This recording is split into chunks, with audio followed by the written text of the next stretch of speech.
नमस्कार, आप देख रहे हैं शिवालिक जर्नल। आज खबर है उत्तर प्रदेश के हाथरस से, जहां दिन दहाड़े इंडियन आर्मी के एक जवान की गोली मारकर हत्या कर दी गई है। जी हां, हमलावर कार में आए थे। उन्होंने कार को ओवरटेक करके जवान की कार रुकवाई, फिर एक के बाद एक बेहद गंभीर तरीके से कई गोलियां मारकर मौके पर ही जो है जवान को मौत के घाट उतार दिया गया। घटना का पूरा क्रम इस प्रकार समझिए। जवान का नाम अखिलेश सिंह बताया गया, उम्र करीब 28 साल। उनकी तैनाती आगरा कैंट में इंडियन आर्मी की इंजीनियरिंग विंग में थी और वे गुरुवार को हाथरस कोर्ट में पेशी के लिए आए थे।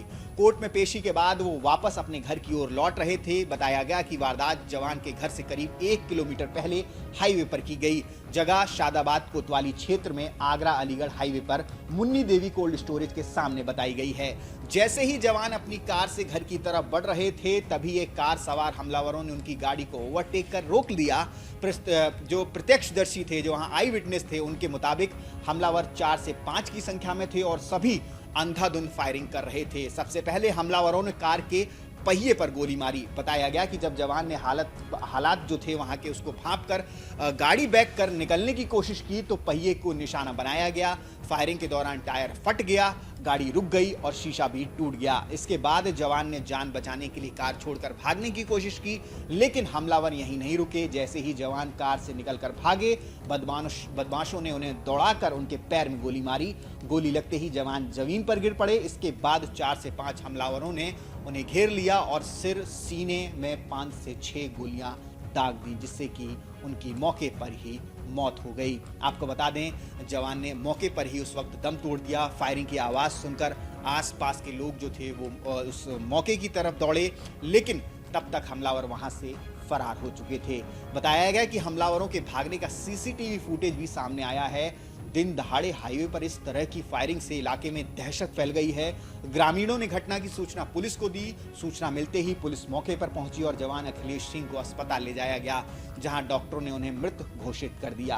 पुलिस प्रशासन भी मौके पर पहुंचा हुआ है। सादाबाद कोतवाली पुलिस के साथ अपर पुलिस अधीक्षक रामनाथ कुशवाहा और सीओ अमित पाठक घटनास्थल पर पहुंचे हैं। पुलिस अधिकारियों ने घटनास्थल का निरीक्षण किया और फॉरेंसिक टीम ने भी मौके पर पहुंचकर जांच पड़ताल की। जवान के शव को पोस्टमार्टम के लिए भेज दिया गया है। पुलिस का कहना है कि हमलावरों की तलाश जारी है और मृतक के पुराने रिकॉर्ड्स की भी जांच की जा रही है। अब सवाल, हत्या की वजह क्या थी? खबर में बताया गया कि फिलहाल हत्या की वजह स्पष्ट नहीं हो पाई है, लेकिन पुलिस हर एंगल से जांच कर रही है। वहीं परिजनों और ग्रामीणों की तरफ से कुछ बातें सामने आई हैं, जिन्हें पुलिस जांच का हिस्सा बना सकती है। पहला एंगल जो बताया गया उसमें यह है कि परिवार के अनुसार पुरानी रंजिश जो है वो बताई जा रही है। मृतक के बुआ के बेटे नितिन चौधरी ने बताया कि अखिलेश की कुछ लोगों से पुरानी रंजिश चल रही थी और समतपुर गांव के ही कुछ लोगों से विवाद के चलते हत्या की आशंका जताई जा रही है। और दूसरा एंगल जो है वो थोड़ा गंभीर है। आपको बता दूं, करीब 3 साल पहले ही एक घटना हुई थी जिसके बाद से ऐसा बताया जा रहा है कि उसमें भी इस हत्या का एंगल हो सकता है। ग्रामीणों के मुताबिक जो मृतक है वो करीब 3 साल पहले अपनी बुआ के गांव से एक लड़की को भगा ले गया था, जिसके बाद से कुछ लोग उससे रंजिश रखने लगे थे और आशंका जताई जा रही है कि उसी रंजिश के चलते वारदात को अंजाम दिया गया। हालांकि ये दोनों बातें आशंका के रूप में सामने आई हैं।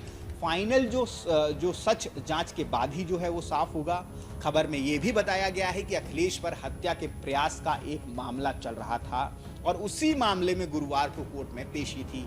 पेशी के बाद दोपहर करीब 2 बजे वो आगरा लौट रहे थे और रास्ते में उनका गांव समतपुर पड़ता है। घर से लगभग 1 किलोमीटर पहले ही हमलावरों ने उन्हें रोक लिया। परिवार की स्थिति पर भी थोड़ी सी नजर डालते हैं।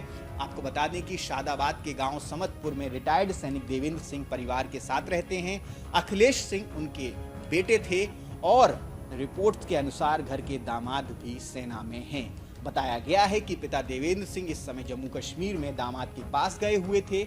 इस पूरे मामले पर हाथरस के एसपी चिरंजीव नाथ सिन्हा का बयान भी सामने आया है। एसपी के मुताबिक नेशनल हाईवे 502 पर एक युवक को अज्ञात हमलावरों ने गोली मारी थी। उसे जिला अस्पताल भेजा गया, जहां डॉक्टरों ने उन्हें मृत घोषित कर दिया। एसपी ने कहा कि मामले के खुलासे के लिए पुलिस टीमों का गठन कर दिया गया है। सीसीटीवी फुटेज जो है वो खंगाली जा रही है और आरोपियों के खिलाफ सख्त से सख्त कार्रवाई की जाएगी। फिलहाल सबसे बड़ा सवाल यही है कि इतने सुनियोजित तरीके से हमला किसने और क्यों किया। पुलिस जांच से ही पूरी सच्चाई सामने आएगी। जैसे ही केस में कोई बड़ा अपडेट, गिरफ्तारी या खुलासा आता है, हम आपको सबसे पहले बताएंगे। आप इस मामले पर क्या सोचते हैं? क्या ये पुरानी रंजिश का मामला है या कोई और वजह? कमेंट में अपनी राय हमें जरूर बताइएगा। जय हिंद, जय भारत।